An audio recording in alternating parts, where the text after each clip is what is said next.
What's good, everybody? What's happening, people? It's your boy, Cigar Mick. Hey, what's good, people? This is Cigar Banker. What's happening? It's another puff a minute, guys. So we're coming at you from the backyard studio. Just mellowing out today, man. You know, I kind of hate the fact I had to turn the waterfall off, man, for the audio because I just really needed that sense of calming today, man. You know, how you doing today, bro? I'm doing good, man. Got a chance to spend a little time with the family yesterday. A little excursion out to the beach in Cali. So yeah, I'm relaxed, man. I'm as relaxed as I can be. I love it. In the midst of things. So. I love it, man. Yeah. Yo, before we chop it up a little bit, man, let's talk about what we smoking today, man. Absolutely. So today I'm smoking on this Gurka 12-year. This is their age reserve 12-year, and this is actually one of the cheaper ones in this lineup because this stick goes up to $20 a stick. So this one's selling about $9-10 a stick. Nicaraguan again, rolled in Nicaragua, hand rolled. The wrapper is Ecuadorian, which is giving it a nice body, a nice flavor. But right now, I'm seeing it got a good ash, you know, good smoke, good flavor. I'm enjoying this so far. That's nice, man. Yeah, awesome.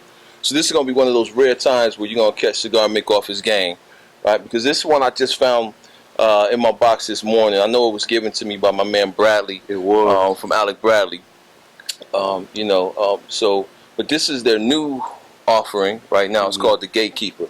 Now, what I mean by catching me off my game is I don't really have any notes on this one yet. I haven't even researched it yet, man. So I'm not sure if it's Nicaraguan, if it's Dominican, if, you know, what the deal is. I don't know if you might know. I don't. That one I haven't touched yet. But it is the Gatekeeper. And the reason why I wanted to break this out today is because we haven't talked about our friends at Alec Bradley in a while, man. You know what I'm saying? So when I saw this, I said, oh, yeah, let's, let me chop it up on these guys today. Definitely want to give you guys a shout out, man. You know what I'm saying? So the Rubens, Alec and Bradley, Ruben from Alec Bradley Cigars. Appreciate you guys, man. I'll put the notes on this one in the comments. That'll be cool. You know what I'm saying? So yeah, we got a chance to see Alec. I didn't see Bradley at IPCPR. We saw Alec. Got a chance to catch up with him. Just the opposite. We saw Bradley, not Alec. You're right. I apologize. Just the opposite. Yeah. So we saw Bradley. We didn't get a chance to see Alec, but we appreciate you guys, man, and all you do for the show. The support you continue to show, Puff Minute. We appreciate all of it. Yes. So listen, guys. Last week, we got a lot of feedback, man, from the show that we had. Mr. Nathan McCray on, Millionaire Mastermind, and we really appreciate all of that feedback, man. We're going to have him back as a guest. Again, we are trying our best to talk him and his family into staying in Las Vegas. We're showing them around, showing them all the best spots and all of that right now. So we're real close to getting these guys to come on over to the, let's call it the light side. The right side, whatever, man. But anyway, everything is good, man. So, but today, I think, Jay, man, there's a lot that's been going on. I think we'd be remiss if we didn't talk a little bit about these mass shootings that are taking place, man. And I don't know why we continue to come back to this conversation over and over again in this country, but it is, it's a problem to epidemic proportions, man. It's a problem, man. It's a problem. We got homegrown terrorism. And before it was a one-off thing, right? We had the Oklahoma City bombing. We had one-off situations, but now it's becoming too much of the norm.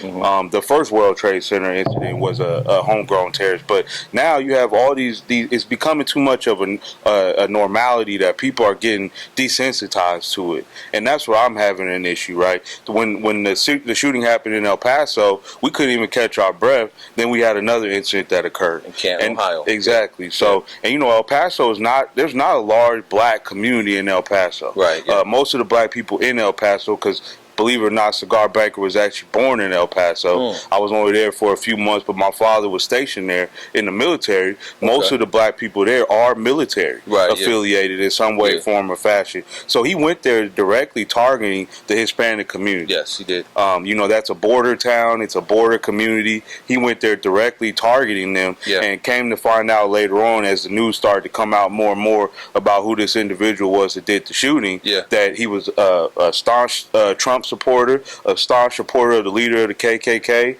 a staunch supporter of some of the racist views that we've been seeing spewed in the media so often when we see these homegrown terrorists. Exactly, man. You touched upon quite a few things there. For one, I was going to say, what do you think is kind of, creating this atmosphere, for all of this hatred, all of this animosity, to the point where people will actually strap on, a weapon, and walk into a place of business, where people are, and again, like you said, he targeted the Hispanic community in El Paso. Still a little hazy on the details in Canton, right, a little bit, man. Right. But again, it was racially motivated, you know. And when you have a leader, so-called, in your country who is constantly vilifying the Mexican community, constantly vilifying and talking bad and degrading, you know, communities of color like Baltimore and what have you, you know, and then you wonder why you have these individuals who pop up, you know, hearing that dog whistle, right, hearing that dog whistle, man, and marching to the beat of that drum and feeling like it's okay to go out and commit mass murder. And here's the funny part. It's not just Trump, right? It's the propaganda that Trump promotes.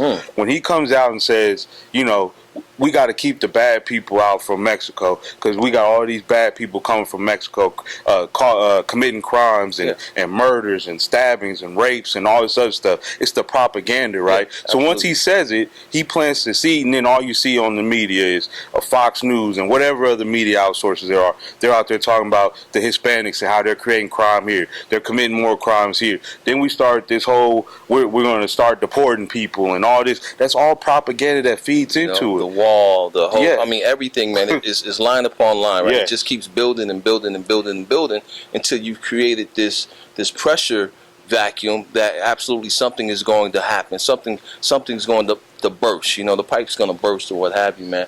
So, you know, and there's a lot of ways to look at this. I agree with you. I think the media is as at fault as the person who, you know, or the individuals who plant those seeds or blow that dog whistle, like I was saying earlier. Here's another side of it, man. You know, and this is just a question. You know, but I noticed that D.L. Hughley asked the question, and it made me wonder. You know, but how come every time there's a mass shooting, okay, and you have a Caucasian person, man, with a semi-automatic weapon and what have you, that goes in and is with an intent of killing people, right? And 9 times out of 10, that person is arrested by the police without incident. Right? You got people getting traffic stops. But you have people getting traffic stops with no weapons, and it ends up, you know, they end up dead. Sandra Bland. Yeah, exactly. Sandra Bland. You know, so no matter what dispute she had with the police, was it worth her life? Was it worth her life? This gentleman arrested without incident, confirmed and killed multiple people, injured even more, and confirmed and walked out like he was a normal citizen. And not like that kid, Dylan, whatever his name was, down in South Carolina. They took him to Burger King before they took him to jail. You know what I'm saying? So again, it's like, police, what are you trying to tell us, man? You know, I mean, honestly, it's really getting to be crazy today, man. So here, you know, here's Mick's assessment. All right, this is Cigar Mick's assessment on the world we live in today, man. America is nothing more than a laboratory of rats. Okay? And these rats, you and I, unfortunately, are being manipulated, right? And it's like, okay, let's see what happens if we plant this seed on them. Let's see what happens when we do that. Let's see what happens. And then people sit back and watch, man. See, there's a very interesting dynamic, man. There's a reason why scientists use rats in laboratories, because of the characteristics that are, you know, very similar to that of humans. You know, did you know that, you know, rats and humans, man, they both give birth to live. They're both mammals who give birth to live babies, right? They both have the same type of a digestive system, man. They have the heart, the lungs, the livers, you know, and all of that type of stuff. So that's why they use them in laboratories. But even psychologically speaking, if you take a bunch of rats, y'all, and you put them in overcrowded conditions, living conditions, guess what happens? They start to kill one another. They form gangs. They literally form gangs, and then the stronger ones take advantage of the weaker ones and stuff. And again, we have been living in an experiment for over 200 years in this country, bro. Right. So when you have somebody, because people don't even realize, you know, free thinking. Free thinking is a lost art today, man. The reason why the Fox News is, even the MSNBCs, or even any news that leans too far left or too far right or what have you, the reason why people get caught up in the rhetoric and do the things that they do is because they can't think for themselves. And they get so hyped up, you know, to the point where it's like, you know what, I'm going to grab a gun and I'm going to go out and I'm going to kill people. Yep. You know what I'm saying? Because they're not free thinking, man. No. You know, it's all stimulant. You know, stimuli and reaction, stimuli and reaction. And when I look at, you know, listen, guys, you know, you think you know Cigar Mick, but you don't, man, because I can give two I was going to say something, but I'm going to let it go. You know what I'm saying? But again, I don't care if it's left or if it's right. I have no political affiliations, contrary to what you might think. I don't like individuals because as a free-thinking individual myself, right, I judge the fruit. Right, I judge the fruit that they bear. And when I look at certain individuals in power and I see all of the drama that surrounds them and I see all of the things that are going on as a result in this country based upon the words that come out of people's mouths, then I have to make an assessment. And it's getting too easy to target these individuals. I don't want to go too deep in this because we could do a whole episode. But there's a new documentary we talked a little bit about that's out on Netflix where it talks about using analytical data to be able to assess who these people are and give them targeted messaging so that you get the result that you want. And it's becoming too easy. It's becoming too. Say one tweet about Trump, you are now on that list of people we're going to market to. Say one thing about a racist comment, even a slightly racist joke, you are now part of that targeting, that marketing campaign, that propaganda that comes out. It's getting too easy to assess who people are because we put too much out there on social media. Well, you and I have our show, but just like you said, they really don't know us, man. They don't know our backgrounds. They don't know what we really think and where we coming from. We try to convey as much as we can on a weekly basis. Right. But can they really judge an assessment of us based on our show? Maybe they can, maybe they can't. But I think you and I are a little bit of an enigma for anyone to solve. Because we may sit up here and we say Trump this or Trump that. But to be honest with you, I have no hate for Trump. Trump is who he is, and he's the monster we created. Exactly. You know what I'm saying? You can't be mad at at a dog for being a dog, man. That's his nature. You know what I'm saying? So you got to understand this man's nature, and you got to use it for, you know what I'm saying? Like I said, my dog is good for alerting me if somebody comes to my door or something like that. But I wouldn't trust them driving my truck. Right. You feel what I'm saying? Right. So again, you use them for what they're good for, so to speak, and you keep it moving, man. So again, not to get on that too much, man, but again, I feel like, you know what I'm saying, the rat race is real in America, y'all. You know what I'm saying? Whether you understand that or whether you don't, understand that everything that's happening around you is orchestrated. None of these things are happening by chance.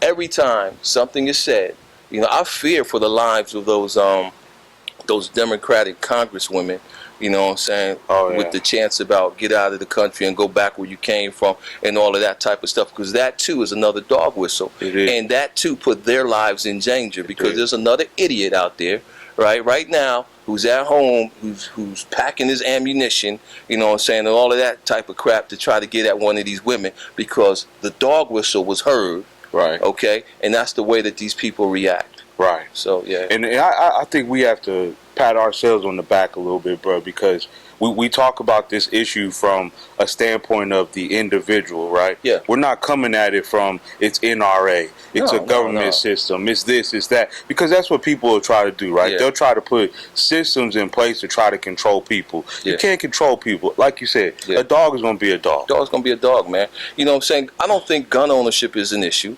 Guns in the hands of the wrong people, most definitely, you know what I'm saying? But if you're a responsible individual, close by. Yeah, you know what I'm saying? So, yeah. I say that to say that, like I said, we bring it back to the issue at hand. Mm-hmm. We not out here trying to create problems where they don't exist. Right. There's a lot of responsible gun owners. There's a lot of responsible people with an opinion about what's going on in the country, but we not out packing our guns to go do something about it every time, right? Exactly. So exactly right, man. So yeah, so that's the world we live in, man. I know this is not like a real exciting show. I literally, man, I was borderline depressed today, man, when I was watching the news, and watching all of this that's going on, man. It's like, why? Again, we keep coming back to this same conversation.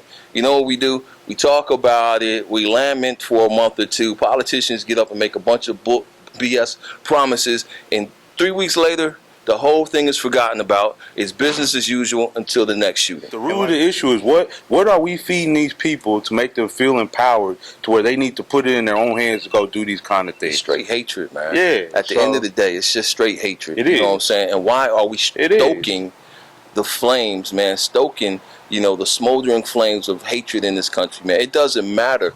Like I said, you can put rats, in an overcrowded, and they're going to find a way to separate.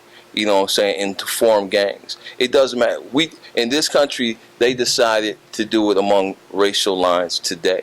You know, and when you talk about gangs, like even when I say something like gangs, there's an image that comes to our viewers' minds, right? Man, first of all, the first gangs in America were not Crips and Bloods, bro. You know what I'm saying? The gangs in America, the first ones, man, were night riders, bro. You know what I'm saying? And that developed into the Ku Klux Klan and what have you, man. Then you had, you know, the gangs in the inner city New York, man, like the Irish gangs and the, you know, and then the Italians where the mafia was grown from and all of that type of stuff. So again, man, this has nothing to do with color, people.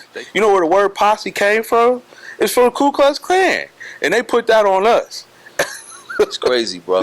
It's crazy, man. But hey, so living in America, man, the rat race is real. You know what I'm saying? That's the title of this episode, man. You know what I'm saying? That's got the title right there. It's the rat race, man. And I encourage anybody, man, that if you really not getting what I'm saying, go Google that, man. Study the similarities between humans and rats. Okay, understand that we as humans consider ourselves a higher entity, so we use rats and we test them and we see, oh, let's see how they respond to this and let's see how they respond to that.